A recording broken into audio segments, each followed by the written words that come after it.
Good evening, everyone. It is Thursday, April 24th, and welcome to the 2025 Kamloops Exploration Group Lecture Series. My name is Sean Toom. Over the last couple of months, KEG is extremely excited to have hosted presentations from many fantastic experts. Before we get started, I would like to first acknowledge that we are speaking today from Kamloops within the territory of Tk'emlúps to Shuswaptik peoples, on whose land I have the privilege to work and live. This year's series has been hosted through a hybrid style with some online and some in person. This is the last lecture series or last lecture of the series, and obviously it's on Zoom. As a non-for-profit, the organization KEG relies on sponsorships to aid in hosting events such as this lecture series. Tonight, we'd like to thank ALS Geochemistry for being the sponsor of the 2025 series. And I would like to inform everyone that your microphones are muted and your video cameras are turned off. If you have any questions throughout the talk, please put them into the Q&A. And at the very end of the presentation, we'll go through those questions then. Tonight, we're extremely excited to welcome Dr. John Clague. If you would like to know more about John, his biography is on the KEG website. John completed his bachelor's in California, and then to his master's at the University of Berkeley, and finally his PhD at the University of British Columbia. John worked for the Geological Survey of Canada from 1975 to 1998, and followed that up with being a professor at Simon Fraser University from 1998 to 2016. John is a leading authority in environmental sciences, natural hazards, and climate change. Frankly, John has too many credentials to list and has worked all over the world. And so we would spend an hour talking about that. So we'll just, today John will be speaking about the unappreciated risk posed by landslides into water bodies, specifically Elliott Lake, and more recently, the Chilcotin River. With that, John, the stage is yours. All right. Thank you for the introduction, Sean. Now, hopefully this will all go as expected. And thank you for participating in this presentation to everyone who is online. I am going to be speaking to you about what I consider is an underappreciated hazard. I'm always interested in things that governments typically don't worry about. Sometimes they go under the name of rare black swan events. This one really is not necessarily so rare. And what kind of got me going on preparing a presentation on this was the Chilcotin River landslide that blocked the Chilcotin River and basically was a concern as a reservoir backed up behind the dam and eventually overtopped it. And there were worries as to what size flood would accompany the breaching of the dam. So I'm going to talk more broadly about landslide dams. It's kind of this interplay between gravity and water that I find very interesting. So let me start out here and we'll get going on the presentation, I think.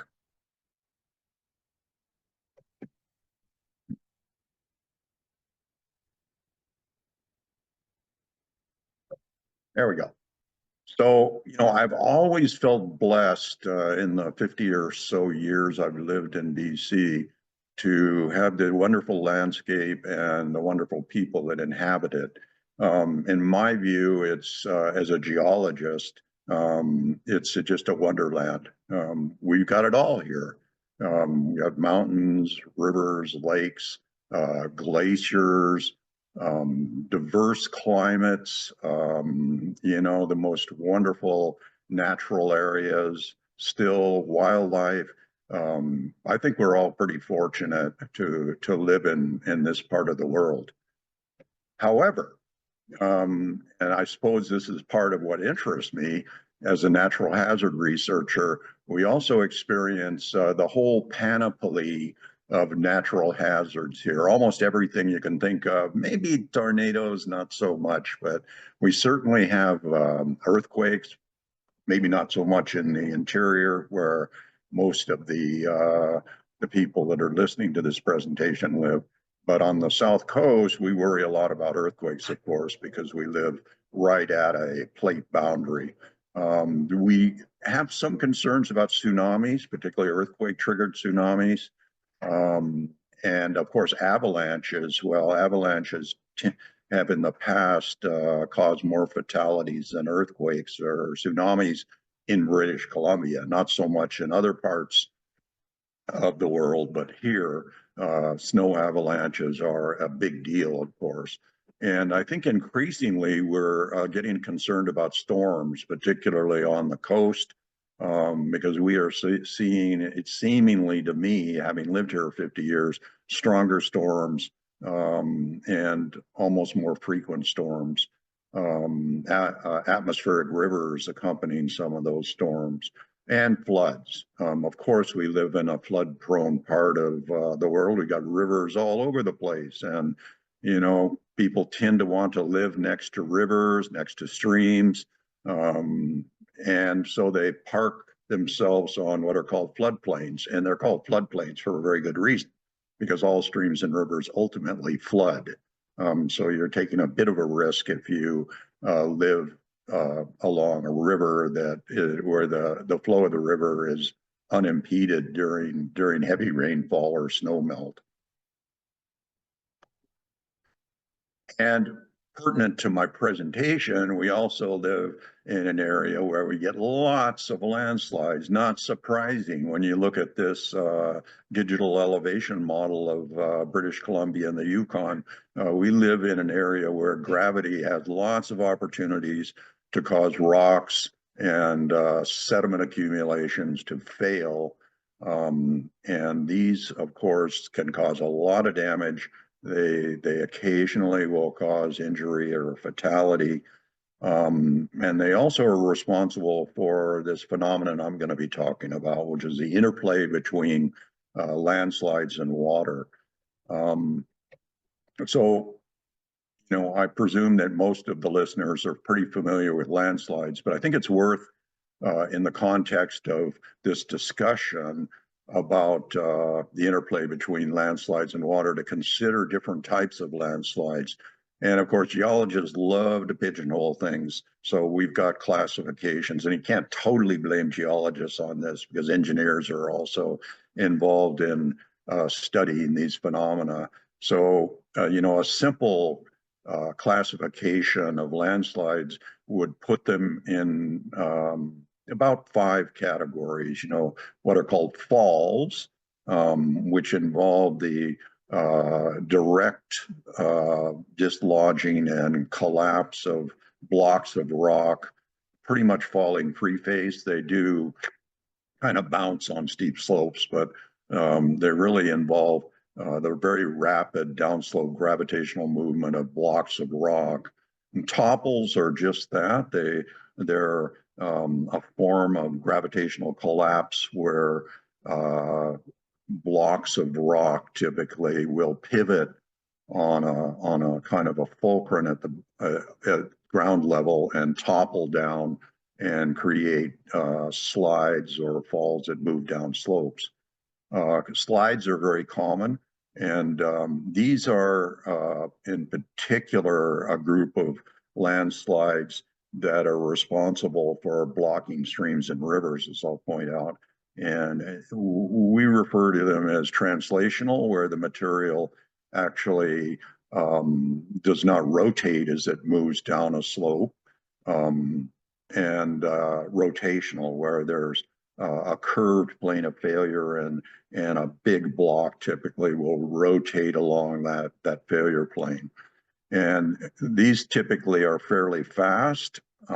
Slumps, which are rotational landslides, commonly occur along highways and can be somewhat slow, but they, in the course of time, they operate very quickly. And then some of the most dangerous types of landslides, some people would not even call them landslides, but they're gravitational in origin, so I refer to them as landslides, and they're called debris flows if they're fast, and earth flows if they move more slowly. And particularly debris flows have been responsible for most of the injury and loss of life in that we have had from landslides in British Columbia. And I always laugh because geologists then refer to a fifth group of landslides as complex. And it turns out in my world, you know, most of them are complex. They're kind of combinations of two or more processes and sort of topographic configurations that result in the failed mass not being easy to classify using one of the simple terms: fall, topple, slide, and flow. But anyway, let me show you a few examples. I love this upper slide. This guy, I don't think he was sitting in his armchair when this large block of rock went right through his home and landed next to the armchair, but clearly he is not very happy about this. He's lucky to be standing there to tell the tale. And then more commonly along our highways and rail lines, we get other types of rock falls that block roads and the rail line. These are very, very common. And they typically occur along engineered slopes that haven't been properly protected. So our highways leading from Vancouver into the interior, Sea to Sky Highway, passing through Whistler, Pemberton, and on to Lillooet, Highway 1, the Trans-Canada, they pass along steep rock slopes where rock falls are quite common. The Ministry of Highways does a tremendous job in protecting those slopes because, you know, if you look at that rock fall in the lower picture there near Yale, it would take only one of those small rocks striking a windshield to cause injury. And if you go online, you can see examples of rock falls where vehicles have been totally destroyed by rocks that are as large as the largest blocks in that slide. So these are very, very dangerous. We do our best to protect people that are moving along highways. And of course, we have to have, you know, the transport of goods to and from Metro Vancouver along these corridors. So, you know, I would say, you know, a lot of work has been done to reduce the risk that people face, but we can't totally eliminate it because we're going to get rock falls no matter how much you engineer and manicure steep rock slopes. This is an example of a rock slide. It's one I looked at. Shows you how old I am because this occurred in the 1970s on Vancouver Island at a place called Kennedy River. So if you drive the highway from Port Alberni to Tofino, you're not going to go right past this landslide, but you're going to skirt it. And this was a rock slide that blocked that small the drainage in that small watershed and actually impounded a lake. You can see the standing stems of trees that were drowned when the reservoir formed behind that rock slide barrier. Just one example of what can happen in our very rugged mountainous topography.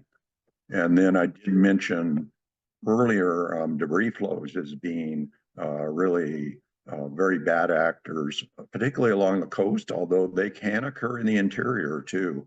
And they typically occur during severe rainstorms, often when you have more than about 50 millimeters of rain over the course of a day. You know, if you have more than 100, you know, my radar goes up because I'm pretty well expecting that somewhere there's going to be a debris flow. And we became aware of these in British Columbia back in the early 80s, 1980s. So getting on to almost 50 years ago when there were two very bad accidents where debris flows came down, one through a community, Lions Bay, and the second took out a wood trestle bridge just north of Lions Bay, and in total that resulted in about 20 fatalities. And we didn't really, and I have to say, I didn't really appreciate at that time what these phenomena were. You know, the highways had not been properly protected against these flows of debris, woody debris, sand, mud, very complex, which you can see kind of in this image, it's just a mess of material that actually behaves not as a channelized stream, but rather stream flow, but rather as a kind of a viscous mass of debris that flows very rapidly along a channel down a mountain slope, typically in an area that receives a lot of rainfall. So debris flows, are really bad actors, and they've been responsible for 3 fatalities, one late last year, and well, actually all 3 late last year. One near Lions Bay, and another sort of at the outskirts of Coquitlam. And this is the one in Lions Bay. You can see, you can't see the source of it. The path of the debris flow is shown by that blue pattern on the right image, with Howe Sound on the left where the arrow comes out, and a home that was destroyed by the flow, where the flow left the channel, the debris left the channel and moved as a secondary mass right across a property. And the actual source of the debris flow is beyond those homes that are visible at the top of the picture. They were not impacted, although the debris flow came pretty close to taking them out too. So the debris flow actually had an overall path of I think about 1.5 kilometers or 2 kilometers. One thing about debris flows is they're very mobile, and they can cause damage far from where they initiate, far from where typically a small amount of soil that's highly saturated as a result of rainfall and runoff mobilizes and bulks up as it moves down the slope. Here you can see, these are the pictures that we saw in the newspaper were from the highway. This is Highway 99, and you can see it's been covered by debris. And the debris continued on. I think it didn't actually damage the rail line below, which is barely visible in the lower left of the picture, but it blocked the highway for many hours, and of course killed the 2 people in that home, where it's shown by that red dot. And then flows, and these can be fast flows, something that are like rock slides, but they have mobility like debris flows, and they can even be dry flows that travel at very high speeds, as fast as a Tesla can go, and that's pretty fast. And this is an example of one of those, a very classic example, the Frank Slide in Alberta. It looks like a rock slide. It started as a rock slide, and in that sense, it's kind of morphed into this fast-flowing mass of dry debris with blocks up to house size that moved far beyond the base of the slope. It had mobility that exceeds that of a simple rock slide. So we refer to those as rock avalanches. The Europeans, particularly the Germans, have a name for them. I just love it, Sturzstrom, which is streaming rock. And I've studied a lot of these. They're scary, and you would think you would be safe if you were at the kind of position where that rock slide started. If you were on the opposite side of the valley, you'd be wrong. And slumps. This is a classic slump. I'm looking up the Thompson River here, Ashcroft in the foreground, and in the background, sorry. And in the foreground, there's a rotational failure that's displaced that bench, and it's the sunlit bench towards the river, rotating on a curved failure plane.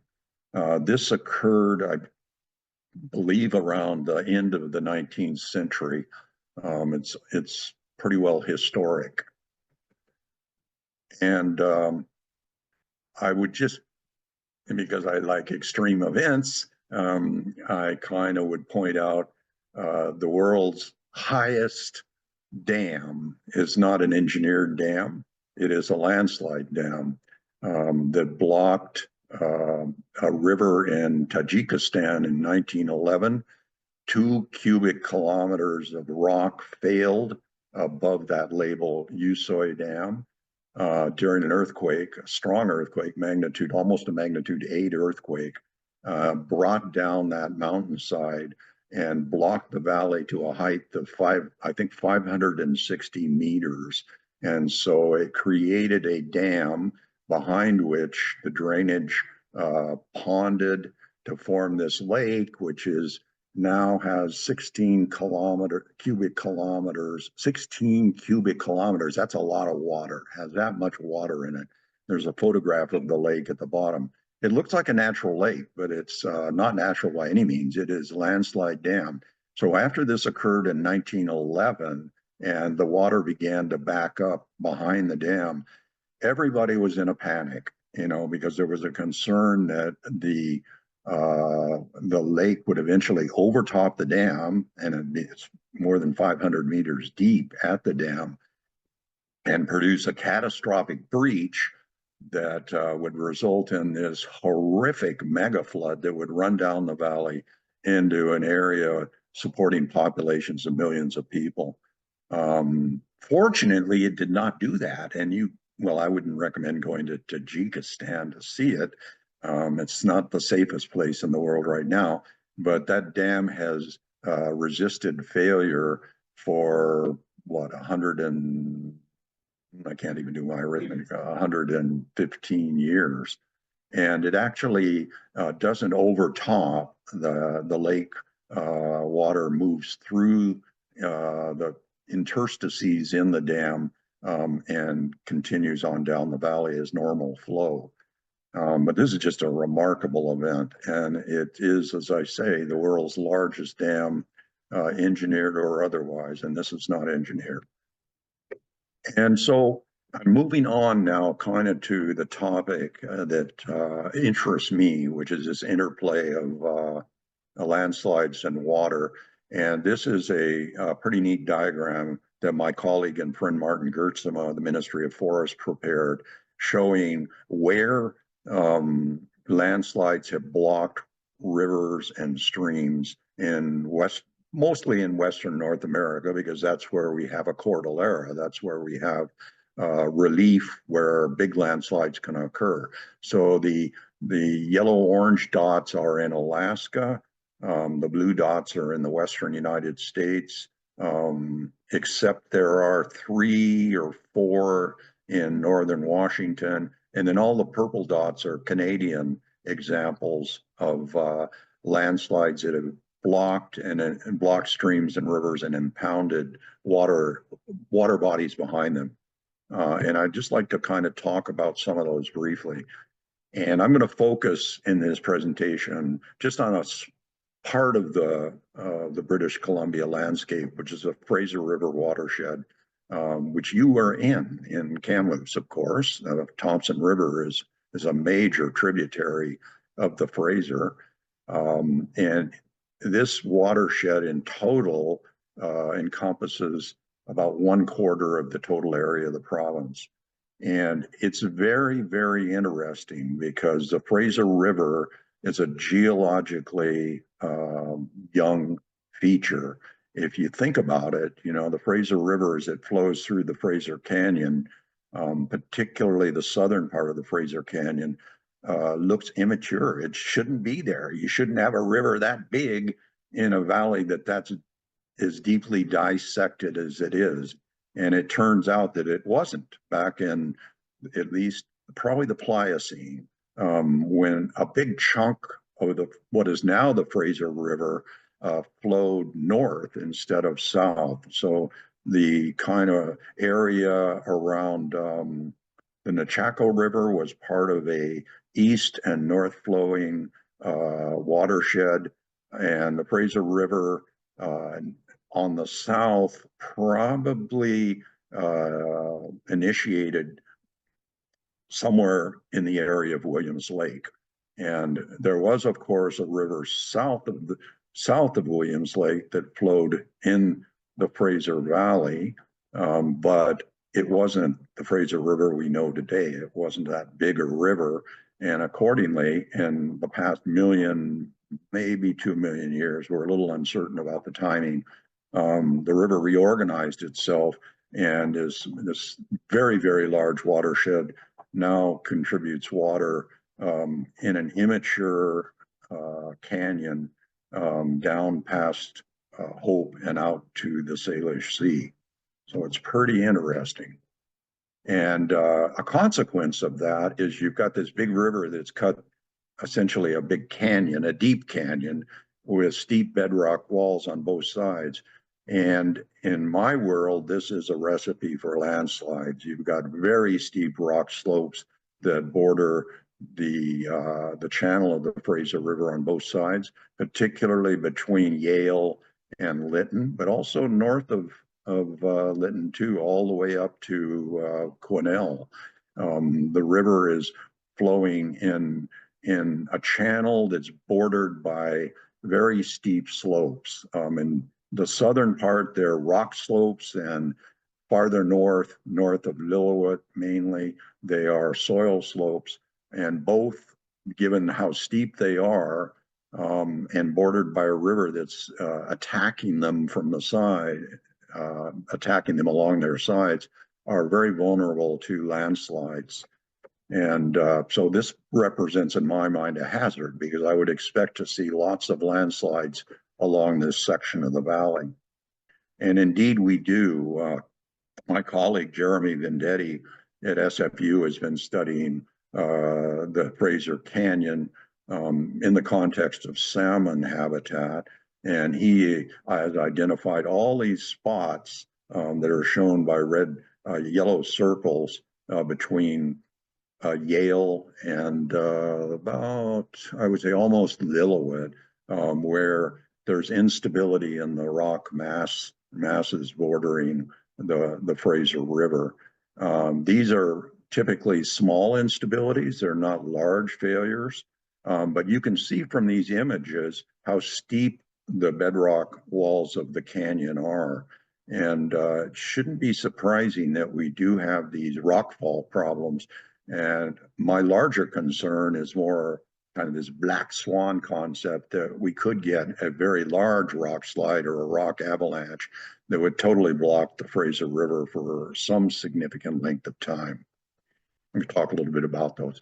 So can this happen? Well, I'm going to walk you through some examples where it has happened in the past. And I'm going to start with an event 2,000 years ago, a drop in the geologic bucket of time. I'm presuming there are a lot of geologists here. 2,000 years ago is not that long ago, but at a place called Texas Creek, if you drive from Lytton to Lillooet, the road clings to this incredibly steep rock slope around Texas Creek. And there's a headscarp of a landslide that crossed the river, left a sheet of rubbly debris on the west side of the river, and has now been largely eroded by the Fraser River, but at one time clearly blocked the Fraser River. And in blocking the Fraser River 2,000 years ago, it would have impounded a reservoir that would extend up the river past Lillooet. It would be something kind of like this Usoy reservoir that happened in Tajikistan. Okay, 2,000 years ago, not likely to occur again. I don't know. It's not likely to occur again here, but it could occur somewhere else in the Fraser Canyon. And I think that it would behoove emergency official people with the provincial government to have a plan in preparation for how they're going to deal with a blockage of that sort. Historically, we have examples of damming events. This is a great one. It's a landslide that occurred in 1880 in the Thompson River Valley, just south of Ashcroft. If you look at the map, Ashcroft is located right at the top of the map there. And there are a series of landslides that have occurred there. Turned out these are probably irrigation related. The early farmers and ranchers in this part of the world, Ashcroft being quite an old town, would flood fields. And that's created high pore pressures in the sediments that underlie this portion of the valley. So in 1880, the largest of these landslides largely occurred from the scarp that you can see on the right side of the photo, and crossed the river, blocked it for 44 hours, and of course created a reservoir that overtopped the dam, and the dam failed. Fortunately, rather progressively and slowly. It wasn't a catastrophic failure. But interestingly, humans being humans, when the channel of the Thompson River was blocked, there was no flow south of this site. The gold miners got out there and exploited the old channel of the Fraser River when it was dry, and recovered quite a bit of placer gold along the channel. They weren't exactly I don't know, kind of take advantage of an opportunity when it presents itself. And I love this photo. This is a colleague of mine, Steve Evans. This sign doesn't exist anymore, but just upriver of Ashcroft, there used to be this sign on this pole that showed the upper limit of the reservoir in this part of the Thompson Valley. You can see it says high water mark, October 1880, when big slide 5 miles to the west blocked the river for 44 hours. It's gone. Geez, part of our history too. Anyway, I love it. And the place where that sign was put in is shown by the red dot in that image there, in that digital elevation model. And then moving on, 34 years later, we had a human-induced landslide during the construction of the C-in rail line, which you can see in the middle of that image crossing that steep slope. And the construction workers triggered a small, I would call it almost a rock fall, maybe a small rock slide that crossed the Fraser River, where it's very narrow to begin with, and reduced its width to about 40 meters. And so you got this huge river flowing through in a channel that was only 40 meters wide. I think it was almost 40 meters deep, as well as 40 meters wide. And that presented an impassable barrier to salmon. So it caused a catastrophic collapse of the salmon fishery for at least one season along the Fraser River.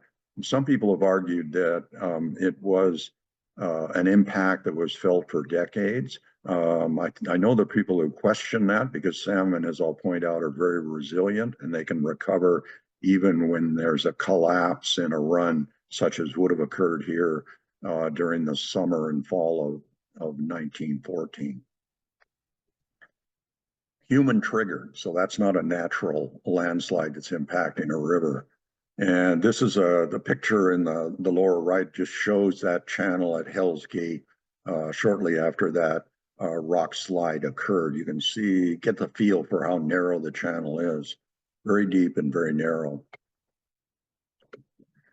Moving forward to 2010, we had one of the two largest historic landslides in British Columbia, the other being the Hope Slide. 50 million cubic meters of debris came off the flank of Mount Meager, traveled as a very mobile, you could call it a rock avalanche. Most people refer to it as a very large debris flow that moved down the valley of Capricorn Creek, came into where it joined its tributary, Meager Creek. It blocked that, made a right-handed turn to the left, and extended out into the Lillooet River Valley, where it blocked the Lillooet River. So this landslide actually produced two impoundments, two reservoirs, one on the Lillooet River and the other in Meager Creek. They were very worried about, particularly about the Meager Creek lake, because it was by far larger than the one and deeper than the one in the Little River Valley. So as the reservoir ponded behind the landslide debris, there was a real concern of a down valley flood that would impact Pemberton and Mount Curry. And they evacuated those two towns. There was some minor flooding when the dam overtopped and the flood propagated down the valley, but nothing major. Again, fortunately, the dam was dissected slowly enough that the peak flows were not catastrophic. Let's see how I'm doing for time. Julie will get very mad at me if I go on too long. And this is a picture of that landslide, the Mount Meager landslide, looking up towards Mount Meager in the background on the left, and the lake that formed in the Meager Creek Valley on the lower right.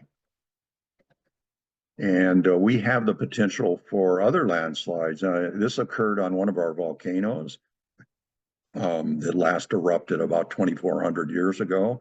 But there are a whole series of cascade volcanoes extending north of Vancouver all the way up past Mount Meager that are sites of landslides. And we can fully expect that there will be large landslides from these volcanoes in the future. And then I wanted to point out the most recent landslides. There was a Big Bar landslide along the Fraser River near the Big Bar Ferry. That was not a large landslide. If you look at the photo in the middle, you can see the kind of fresh scar where the landslide occurred. It did occur in a narrow section of the valley where the river was confined. And just like the Hell's Gate landslide in 1914, it reduced the width of the channel to such an extent that salmon pretty well were blocked from moving upstream. And so it led to huge efforts to kind of help the salmon get past that barrier, which were only partly successful. Although ultimately they did remove the debris, and I think the next slide shows it. They removed the debris to reestablish the full width of the channel there. You can see the equipment working on the debris with, you know, a pretty difficult section of the river of that size moving through that area. So this was actually had a very large economic impact, and yet it was a tiny little rock slide. You know, it was nothing to write home about other than the impact it had on the fishery. And then most recently, and what really got me going on this topic, was the Chilcotin River landslide, which was a larger landslide, and it was largely a landslide in glacial sediments, not bedrock, kind of a combination slide and slump that sent a very large mass of reworked glacial debris down onto the valley floor and blocked the Chilcotin River, and formed that upstream reservoir. And you can see the woody debris that has accumulated behind the landslide dam in that lower left photo. And eventually it overtopped the barrier. The photo on the lower left was taken just before that happened. And the enlarging breach is visible in the photo at the upper right. You can see that's a pretty skookum flow moving through there. There had been concern that flow was going to propagate down the Chilcotin River, enter the Fraser River, and cause damaging flooding. Fortunately, this landslide and the breach occurred at the end of July last year, when the kind of flows on both the Chilcotin and the Fraser River were lower than peak. Peak flows on those rivers typically occur in May. And were they to have occurred during the freshet, when the river was highest, there would have been serious flooding along the Fraser River downstream of the confluence of the Chilcotin and the Fraser.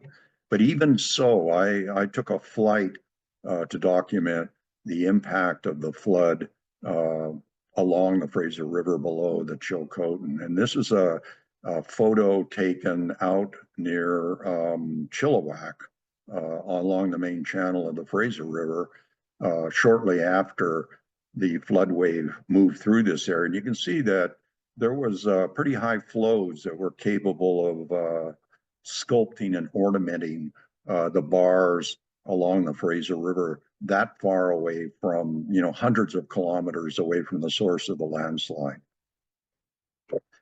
And are we going to ever see that again? You betcha.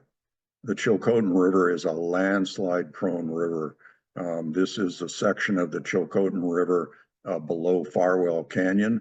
The 2024 landslide occurred sort of off to the upper left of the image here, of the satellite image.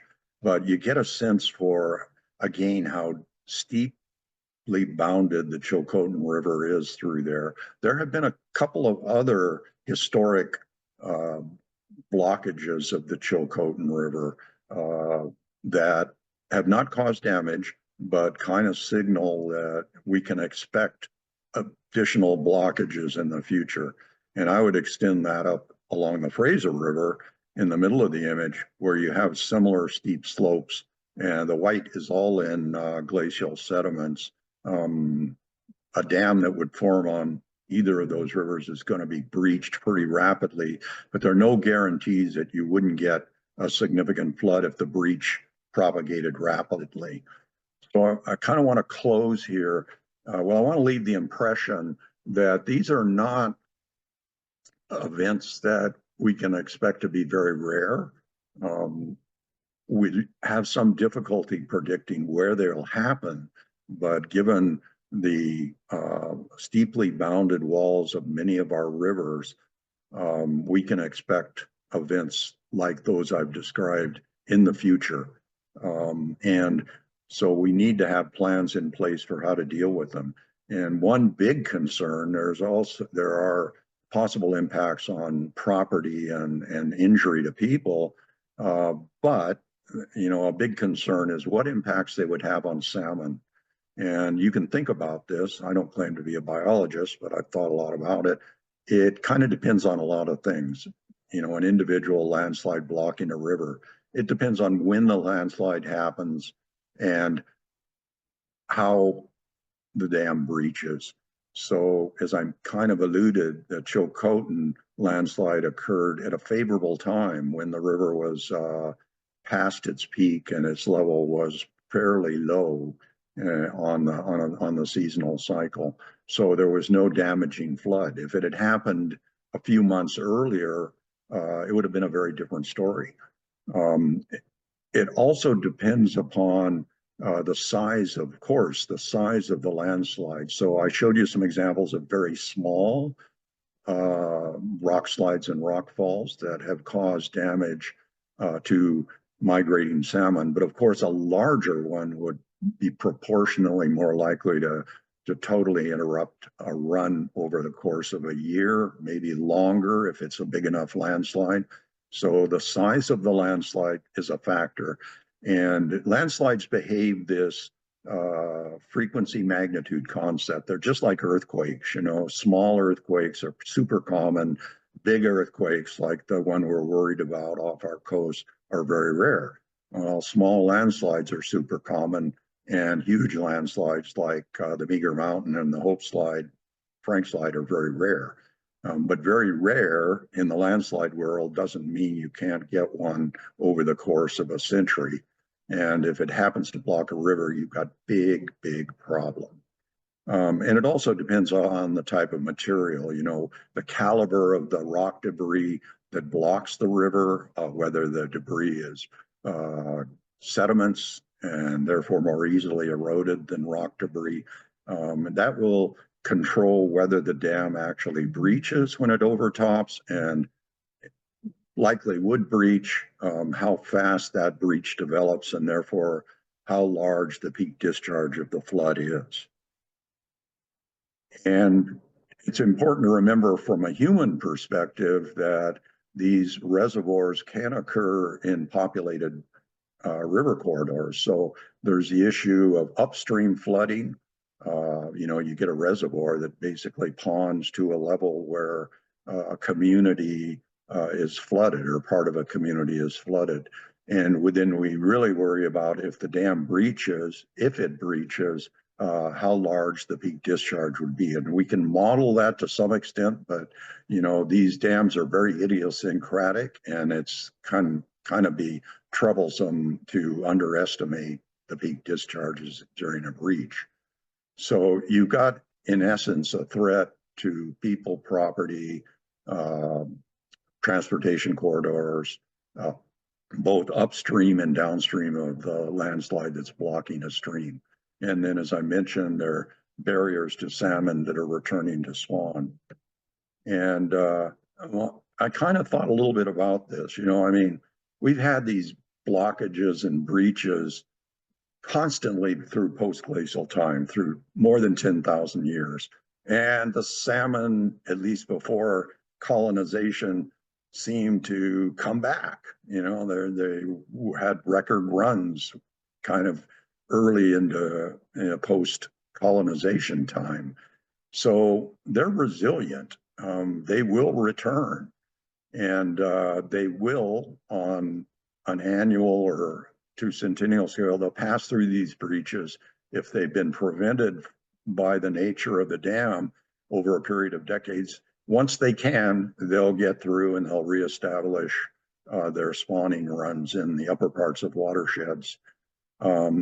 It's important, I think, though, in the human timescale, to think of these landslide dams as being potentially a natural, but not necessarily natural. Some of these landslides are human triggered, but they just represent one stressor among the many that salmon face.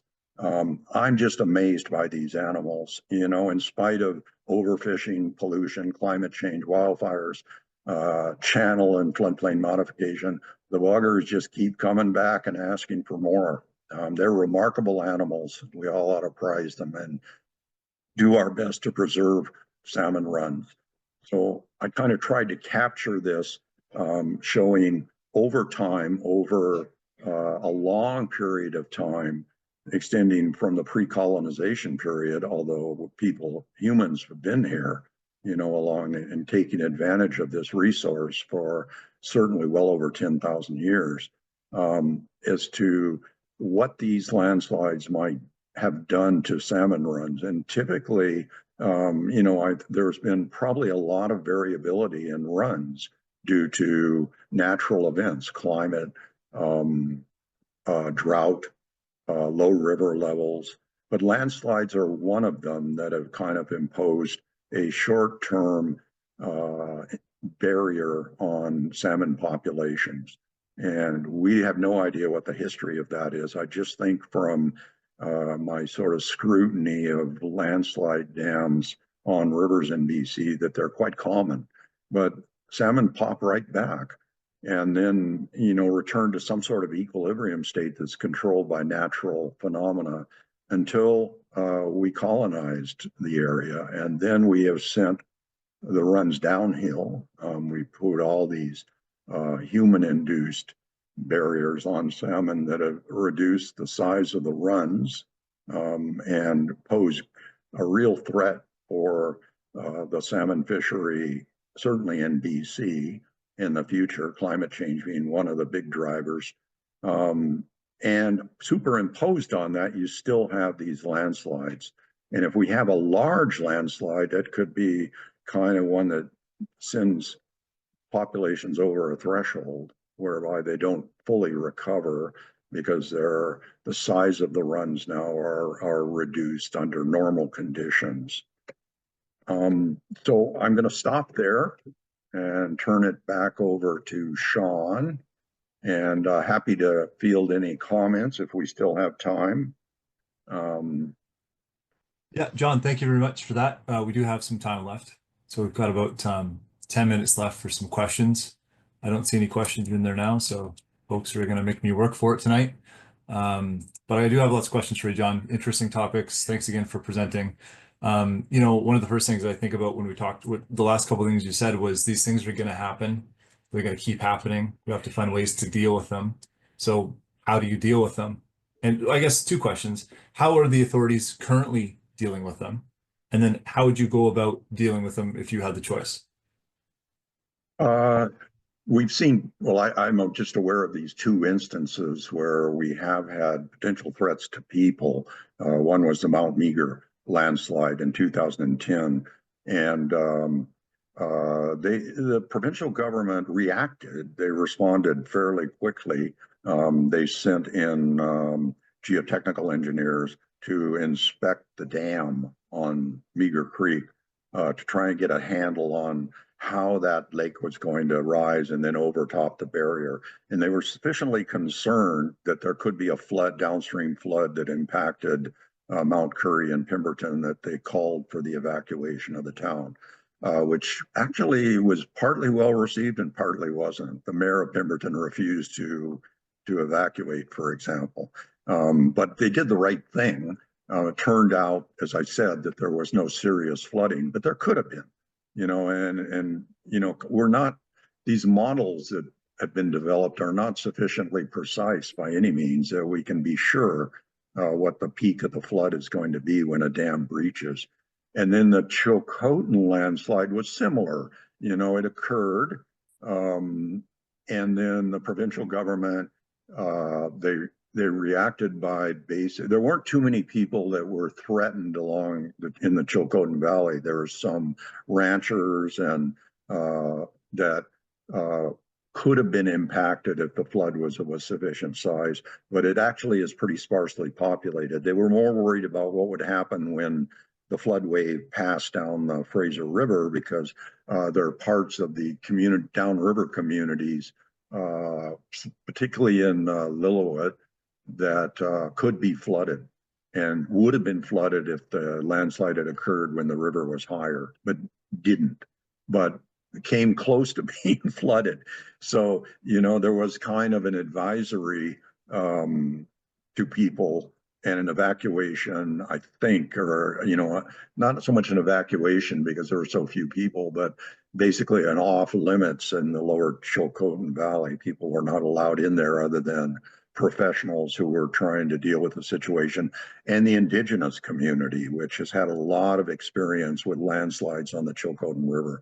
So I know that's a bit kind of a long-winded example or a long-winded response, but that's the provincial government seems to be able to react nimbly enough to these big events that they can do something. They really were unable to deal with the small ones. That was kind of that 2019 Big Bar landslide. They kind of, because they were unsure as to what the impact on the salmon would be. Well, it turned out it was significant. The salmon couldn't get through that barrier.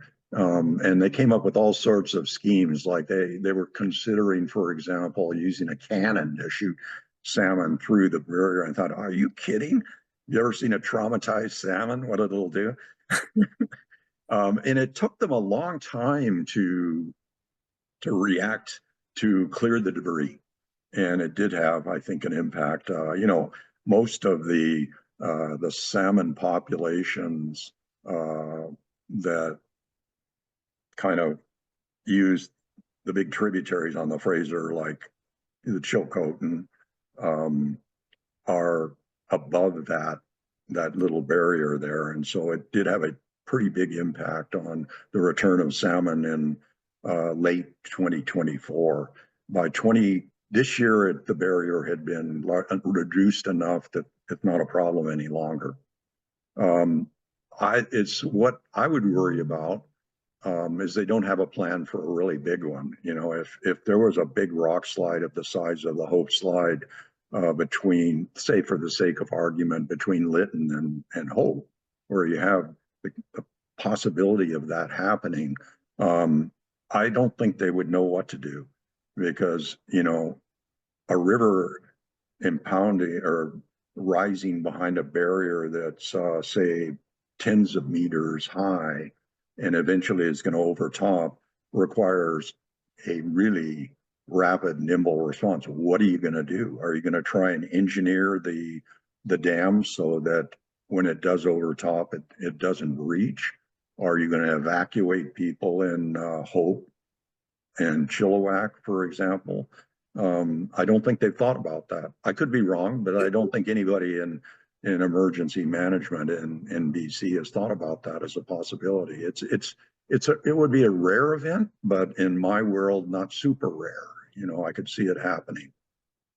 Yeah, and that was kind of like my next question, good leading to that was, if you're going to deal with these things, do you wait?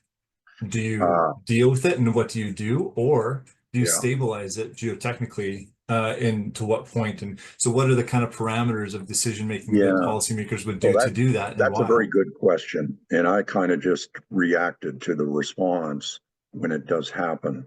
But in terms of prediction, that's a harder thing to do.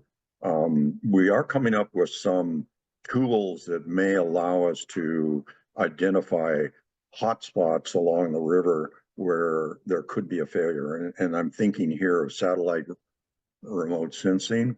There's a technique called interferomic radar, which allows, in repeated passes of satellites over a landscape to detect small movements on rock slopes, very small, millimeter scale. And that may be a way of finding the needles in the haystack, if I can put it that way, the slopes that are slowly moving that needs to be prioritized in terms of geotechnical study to make sure that they don't fail. And we're not there yet. As I say, I don't think the province feels this is a serious enough hazard to be proactive on. They're very good on reacting, but I think they think it's just, in the scheme of things they deal with, the likelihood of this happening is too small. And that's an interesting attitude to take. That's what the people in Turkey said before the devastating earthquakes last year, and that's what everybody says when a catastrophe strikes, is, oh my God, I didn't think it could happen here. We weren't ready for it. We didn't know what to do, and the government didn't either. So, And it's not a problem until it is. And yeah. so with the satellite monitoring, we don't do that in BC, but do other people do that? And do they have a similar Um, risk for their environment comparatively to here? Increasingly, it's being used in Norway, for example. They have had fatal rock slides that enter fjords, like the fjords on our coast, and have triggered displacement waves that have entered communities and killed people. And Norway, being a very rich, proactive country, has invested in monitoring using INSAR the steep rock walls, they're nearly vertical walls of their fjords. When you see these beautiful pictures of fjords, you see these kind of granitoid walls that extend up to, hundreds of meters above the sea surface. And particularly those that have had failures in the past, they monitor them regularly and look for evidence that movements do not exceed a tolerable amount. And I don't know what that tolerable amount is. And that's if they see an acceleration of movements on these rock slopes with the LiDAR, with the INSAR technology, they have plans in place to evacuate people who might be impacted, not by the landslide, but by the displacement waves that can travel tens of kilometers away from the point of impact of the rock, uh, the rock on the seafloor. Yeah, it's pretty interesting because I think that like the technology exists, the infrastructure basically exists, Yeah, but us applying it is the missing tool yeah. to that equation, right? Which is the It's weak link. it's it's always been the problem with earthquake early warning systems. We have the technology. We can use cell phone technology to, well, I shouldn't say, it's kind of funny because we can give people maybe 30 seconds or a minute of advance warning that they're going to get, you know, you're badly shaken. But what can you do in that length of time? Well, there are things you can do, but we're not there where we can implement that seriously on a societal scale. So I kind of feel that um, at the very least we ought to think about how we respond to events like this. Predicting them is, I think, some distance into the future. But we didn't have LiDAR, we didn't have INSAR 30 years ago, and now it's widely used in earth science for detecting ground motions on a very small scale. And there are companies that make their living using that technology for a variety of different purposes, where the stability of the ground plays an important role, you know. Right. Yeah, John, really interesting stuff. I think we could probably talk. I could talk all night about this stuff. We've got a ton of questions still to ask you, but we're going to have to close it there. Again, Okay. thank you so much for coming out and giving the presentation. Yeah, my pleasure. And on behalf of Kamloops Exploration Group, I would like to thank everyone for joining us tonight. We'd also, again, like to thank ALS for sponsoring the whole 2025 KEG lecture series. It's their support that makes things like this possible. John, thanks again for joining us. And you are the closing speaker for the 2025 lecture series. We are grateful to have you here and learn something really meaningful about the topic on landslide hazards. For more information about KEG, the lecture series, please go to the website. In celebration of Mining Month, KEG is doing Rocks and Rocks at Aberdeen Mall on Saturday, May 24th. If you want information, please venture to the KEG website under Outreach and Mining Month or under the calendar listing. We appreciate your comments and feedback as always, so please submit those if you feel so inclined to kamloopsexplorationgroup@gmail.com. Thanks again, John. Thanks again, everyone, for joining us. It's been a pleasure. Been a pleasure for me as well.